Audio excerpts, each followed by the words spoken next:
Recording in progress. Thank you all for joining us here today for this meeting of the City of Fortuna City Council. If you'll silence your electronic devices, we'll say our Pledge of Allegiance. I pledge allegiance to the flag of the United States of America and to the republic for which it stands, one nation, under God, indivisible, and liberty and justice for all. Can we get a roll call? Councilmember Conley? Present. Councilmember Diaz? Here. Councilmember Stevens? Here. Mayor Pro Tem Trent? Here. Mayor Johnson? Here. Thank you.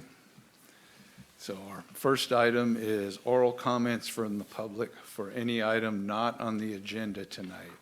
If you'd like to make comment on anything that is not on this agenda, this is the time to do it. Seeing none, we'll close oral comments from the public. So we come to our consent calendar, which has 7 items.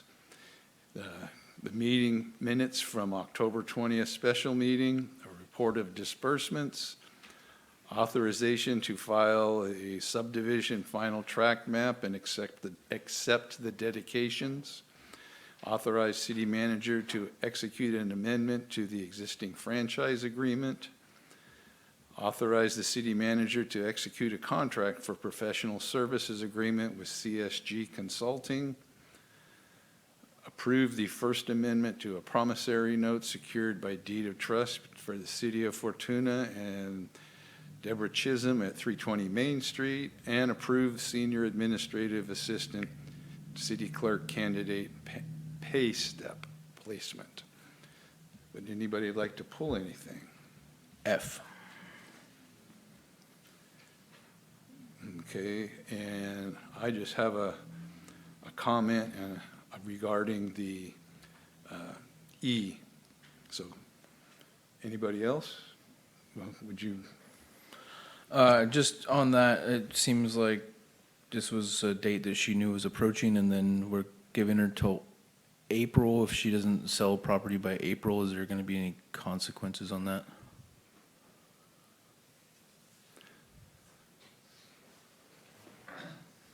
So if she doesn't pay by April, then, I mean, we would have to pursue the foreclosure process and start going through that whole process if she defaults on the loan. But she seems to think she'll be able to come through by then, or if not, even earlier. Okay, I just knowing that it's not the easiest thing to just sell property, right? You know, so, and again, this is a date that she had 5 years to prepare for, so I feel that it's delinquent already. So I just want to know that there's something in April that we'll have to pursue. Did she provide a reason on why she wasn't able to meet the balloon payment deadline? Just that she's been working on rehabbing those properties and selling them, and it just hasn't happened yet. That was the only reason given. That's the only question I had. Thank you. Yep. Okay, and for E, I just wanted to ask that the 22,890, that is from solid waste funding? Yes, thank you, Mayor Johnson. That is from the solid waste funds, and those funds are received as a result of folks self-hauling to the transfer station, and those fees can only be used for solid waste activities. And so the use of those funds for the CSG contract to help us complete the Recology franchise agreement, that is a rather lengthy 15 to 20-year agreement, is a prudent use of those funds. Thank you. So we have no impact to the general fund. Correct. Okay. I'll make a motion to approve the consent calendar. Second. We have a motion and a second to accept the consent calendar. All in favor? Aye. Opposed? None. Thank you. So we come now to the city manager's report. Thank you, Mayor Johnson and council members. On October 22nd, we had a revenue generation ad hoc meeting where we briefly spoke about transient occupancy tax, also known as the bed tax, and potentially increasing that tax as part of the revenue generation options. That conversation will need to include the Humboldt Lodging Alliance to see if they would even be supportive of increasing the transient occupancy tax. And so that conversation will take place at some point in the future. On the evening of Wednesday, October 22nd, I was a panelist for Mary Jelinas on constructive conversations, and I was able to share my perspective on what I have learned over my career on how to create constructive conversations with the public, staff, and my peers. And one way to create constructive conversations with city staff and the public is through interviewing them candidly. And that's exactly what we're doing with the strategic and general plan updates. So hopefully in December, I will have a report to your council on the city staff's feedback that will inform the strategic plan. And we've already got some great strategic plan items that are surfacing to the top. And so that's fabulous. And I look forward to sharing that with you. I also attended the Fortuna Kiwanis Women in Business Luncheon. I participated in Senior Administrative Assistant Deputy City Clerk interviews, and you approved the advanced step for the successful candidate on your consent calendar this evening, so I very much appreciate that. I met with the FPEA during one of their meetings to answer their questions on what's happening in the city of Fortuna, and so I answered as many of those questions as I possibly could.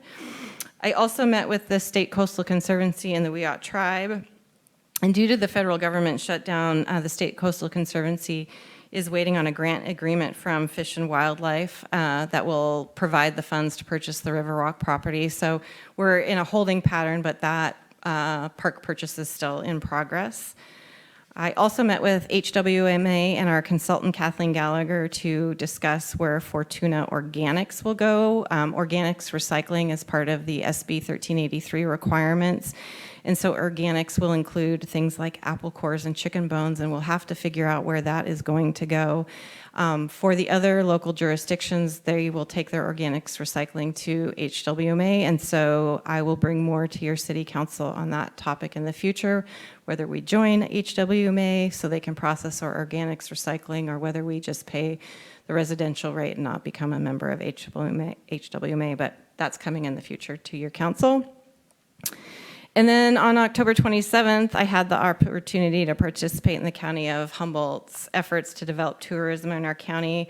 The county contracted with J-Ray, that's a strategic communications company, and they shared insights about the perceptions, challenges, and opportunities related to tourism in our area. And then I had a chance to discuss and offer feedback on shared interests, assets, and representation across the county and the cities, so make sure everybody has some equal say. I've also continued work on a permanent mobile home rent stabilization ordinance, and I'm hoping to bring back a matrix to your council in the near future, because we're going to need some input on the actual process that is outlined in the ordinance and how you want to approach it. Cities across the state approach it slightly differently, and so I'll need your feedback on that before I bring you a very permanent rent stabilization ordinance. That concludes my staff report, and I'd be happy to answer any questions. Anyone have a question? How is our transient occupancy tax rate compared to like Arcata and Eureka? We're all the same. Same? So we're at 10%, and then HLA has a 2% addition on top, so it's a total of 12%. So if we did increase it, it would be more than Arcata and Eureka? Correct. Okay. No other questions? Okay, well, we will keep council reports, starting with Councilmember Conley. Thank you. I have no committee reports, but just cooler weather, gets darker quicker, so drive safe. Make sure that you're aware of your surroundings. It's harder to see with the rain and the dark and the windshield, so just make sure you're being safe driving around town. Okay, Councilmember Diaz. I have nothing to report. Councilmember Stevens. I did go to a REDEC meeting. I volunteered to serve on their loan approval committee. That's kind of been interesting. At our meeting, we also had a presentation from the, I gotta look it up again because I keep forgetting, the Redwood Region Rise. They invest in regional economic resilience through Catalyst Project awardees or awards.